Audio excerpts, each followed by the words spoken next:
ഇന്ന് ഡിസ്കസ് ചെയ്യാൻ പൈതൺ അസൈൻമെൻറ്റിനെ കുറിച്ചാണ്. അതായത് നമുക്കറിയാം, നമ്മളൊരു വേരിയബിൾ എടുത്തു കഴിഞ്ഞാൽ അതിലേക്ക് നമ്മൾ സം വാല്യൂ അസൈൻ ചെയ്ത് കൊടുക്കും. അങ്ങനെ നമ്മൾ അസൈൻ ചെയ്ത് കൊടുക്കാൻ ആണ് നമ്മൾ ഈ അസൈൻമെൻറ്റ് ഓപ്പറേറ്റർ യൂസ് ചെയ്യുന്നത്. അപ്പോൾ നമുക്ക് എന്താണ് അസൈൻമെൻറ്റ് ഓപ്പറേറ്റർ, ഏതൊക്കെയാണ് ഓപ്പറേറ്റേഴ്സ് അതിനകത്ത് അവൈലബിൾ ആയിട്ടുള്ളത്, പ്രത്യേകിച്ചും പൈതൺ പ്രോഗ്രാമിംഗ് ലാംഗ്വേജിൽ എന്ന് നമുക്കൊന്ന് നോക്കാം. നമ്മളിപ്പോൾ കഴിഞ്ഞ ക്ലാസ്സുകളിലായിട്ട് പൈതൺ പ്രോഗ്രാമിംഗ് ലാംഗ്വേജിനകത്തുള്ള ഓപ്പറേറ്റേഴ്സാണ് ഡിസ്കസ് ചെയ്തുകൊണ്ടിരുന്നത്. ആദ്യം നമ്മൾ അരിത്തമാറ്റിക് ഓപ്പറേറ്റേഴ്സ് ഡിസ്കസ് ചെയ്തു, പിന്നെ കമ്പാരിസൺ ഓപ്പറേറ്റേഴ്സ് ഡിസ്കസ് ചെയ്തു. ഇനി നമുക്ക് അസൈൻമെൻറ്റ് ഓപ്പറേറ്റേഴ്സാണ് ഡിസ്കസ് ചെയ്യാനുള്ളത്. എന്താണ് ഒരു അസൈൻമെൻറ്റ് ഓപ്പറേറ്റർ അല്ലെങ്കിൽ ഒരു അസൈൻമെൻറ്റ് ഓപ്പറേഷൻ എന്ന് പറഞ്ഞു കഴിഞ്ഞാൽ എന്താണ്? അതായത് റൈറ്റ് എക്സ്പ്രഷനിൽ സം വാല്യൂ ഉണ്ടായിരിക്കും.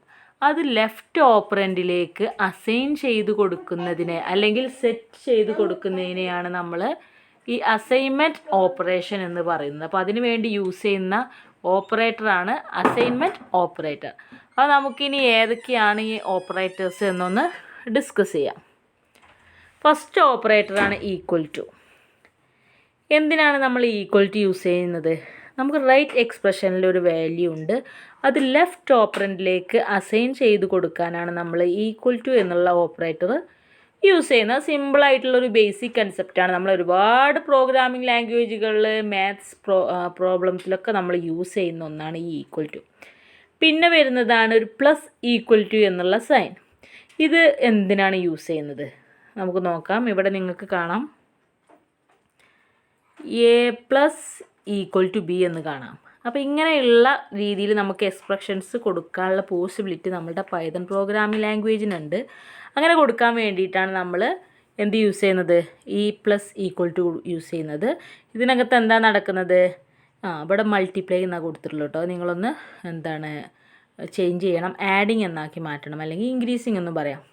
By adding the value of right operand by the value of the left operand received a changed value. അതായത് റൈറ്റ് ഓപ്പറൻറ്റിനകത്തുള്ള വാല്യൂവും ലെഫ്റ്റ് ഓപ്പറൻറ്റിനകത്തുള്ള വാല്യൂവും കൂടെ ആഡ് ചെയ്തിട്ട് അത് ലെഫ്റ്റ് ഓപ്പറൻറ്റിലേക്ക് അസൈൻ ചെയ്ത് കൊടുക്കുന്നതിനെയാണ് നമ്മൾ ഈ ഒരു പ്ലസ് ഈക്വൽ ടു എന്നുള്ള ഓപ്പറേറ്റർ കൊണ്ട് ഉദ്ദേശിക്കുന്നത്. ഇപ്പോൾ എക്സാമ്പിളായിട്ട് എ ഈക്വൽ ടു 10 ഉണ്ട്, ബി ഈക്വൽ ടു 20 ഉണ്ട്. A plus equal to B എന്നുള്ളത് എങ്ങനെയാണ് ചെയ്യുക? A equal to A plus B. So എങ്ങനെയാണ് ആൻസർ കിട്ടുക? 10 പ്ലസ് 20 ഈക്വൽ ടു 30. അപ്പോൾ നമുക്ക് രണ്ട് രീതിയിലും കൊടുക്കാം. A equal to A plus B എന്നും കൊടുക്കാം, A plus equal to B എന്നും കൊടുക്കാം. അപ്പോൾ അസൈൻമെൻറ്റ് ഓപ്പറേറ്ററിനകത്ത് പൊതുവേ നമ്മൾ A plus equal to B എന്നുള്ള രീതിയിലാണ് സെറ്റ് ചെയ്യാറുള്ളത്. പിന്നെ അതിൻ്റെ തന്നെ വേറൊരു വേർഷനാണ് മൈനസ് ഈക്വൽ ടു. അതായത് ഡിക്രീസ് ചെയ്യുന്ന കേസിൽ എങ്ങനെയാണ് കൊടുക്കുക? ഇവിടെ നമ്മൾ കാണുന്നുണ്ട് A minus equal to B എന്നുള്ളത്. അതായത് A equal to A minus B എന്നുള്ളതാണ് അതിൻ്റെ logic. It decrease the value of left operand by the value of right operand and assign the modified value back to the left operand. അതായത് right ഓപ്പറൻറ്റിലുള്ള value അല്ലെങ്കിൽ left ഓപ്പറൻറ്റിലുള്ള വാല്യൂന്ന് നമ്മൾ right ഓപ്പറൻറ്റിലുള്ള വാല്യൂവിനെ എന്ത് ചെയ്യും? ഡിക്രീസ് ചെയ്യും. എന്നിട്ട് ആ റിസൾട്ടിനെ നമ്മൾ ലെഫ്റ്റ് ഓപ്പറൻറ്റിലേക്ക് തന്നെ കൊടുക്കുന്നതിനെയാണ് നമ്മൾ ഈ ഒരു മൈനസ് ഈക്വൽ ടു പറയുക. ഇവിടെ ഇപ്പോൾ എ ഈക്വൽ ടു 20 ആണ്, ബി ഈക്വൽ ടു 10 ആണ് എങ്കിൽ A minus equal to B എന്ന് പറയുന്നത് എന്താണ്? A equal to A minus B ആണ്. അതിൻ്റെ റിസൾട്ട് എങ്ങനെയാണ് കിട്ടുക? 20 മൈനസ് 10 ആണ് കിട്ടുക. അപ്പോൾ ഈക്വൽ ടു 10. ഓക്കെ. ഇനി സ്റ്റാർ ഈക്വൽ ടു. എങ്ങനെയാണ് സ്റ്റാർ ഈക്വൽ ടു ചെയ്യുക? It multiplies the value of left operand by the value of right operand and assign the modified value back to the left operand.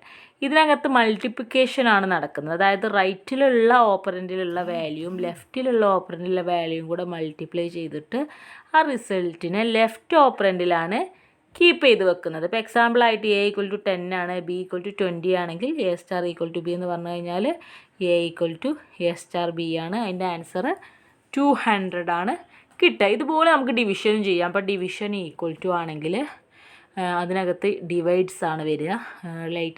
ലെഫ്റ്റിലുള്ള വാല്യൂവും റൈറ്റിലുള്ള വാല്യൂവും കൂടി divide ചെയ്യും. അതിൻ്റെ result എന്താണോ കിട്ടുന്നത് അതായിരിക്കും left ഓപ്പറൻറ്റിനകത്തേക്ക് assign ചെയ്ത് കൊടുക്കുക. പിന്നെ ഇവിടെ വരുന്നത് റിമൈൻഡർ ഓപ്പറേറ്ററാണ്. Remainder equal to. റിമൈൻഡറിൻ്റെ പ്രത്യേകത എന്താണെന്ന് നമുക്കറിയാം. അപ്പോൾ രണ്ട് വാല്യൂസ് തമ്മിൽ നമ്മൾ ഡിവൈഡ് ചെയ്യും, എന്നിട്ട് അതിൻ്റെ റിസൾട്ട് കിട്ടുന്നതല്ല ഇവിടെ കൊടുക്കുക, പകരം അതിൻ്റെ റിമൈൻഡറായിട്ട് വരുന്ന ശിഷ്ടമായിട്ട് വരുന്ന വാല്യൂ എന്താണോ അതാണ് ഇവിടെ സെറ്റ് ചെയ്ത് കൊടുക്കുന്നത്. അതായത് ലെഫ്റ്റ് ഓപ്പറൻറ്റിലേക്ക് അത് അസൈൻ ചെയ്ത് കൊടുക്കുകയാണ് ചെയ്യുക. It divide the value of left operand by the value of right and assign the remainder back to the left operand. അതായത് ലെഫ്റ്റിലുള്ള വാല്യൂവും റൈറ്റിലുള്ള വാല്യൂവും ഡിവൈഡ് ചെയ്യും, എന്നിട്ട് അതിൻ്റെ റിമൈൻഡർ അവിടേക്ക് പാസ് ചെയ്യും, ലെഫ്റ്റ് ഓപ്പറൻറ്റിലേക്ക് പാസ് ചെയ്യാണ് ഇവിടെ ചെയ്യുന്നത്. A equal to 20 B equal to 10 ആണെങ്കിൽ A modulus equal to B എന്ന് പറഞ്ഞു കഴിഞ്ഞാൽ A equal to A modulus B ആണ്. അപ്പോൾ അതിൻ്റെ റിസൾട്ട് എത്രയാണ് കിട്ടുന്നത്? 0 ആണ് ഇപ്പോൾ കിട്ടുന്നത്. അതായത് 20യും 10ഉം തമ്മിൽ നമ്മൾ ഡിവൈഡ് ചെയ്യുമ്പോൾ അതിൻ്റെ റിമൈൻഡർ കിട്ടുന്നത് എന്താണ്? 0 ആണ്. ഓക്കെ.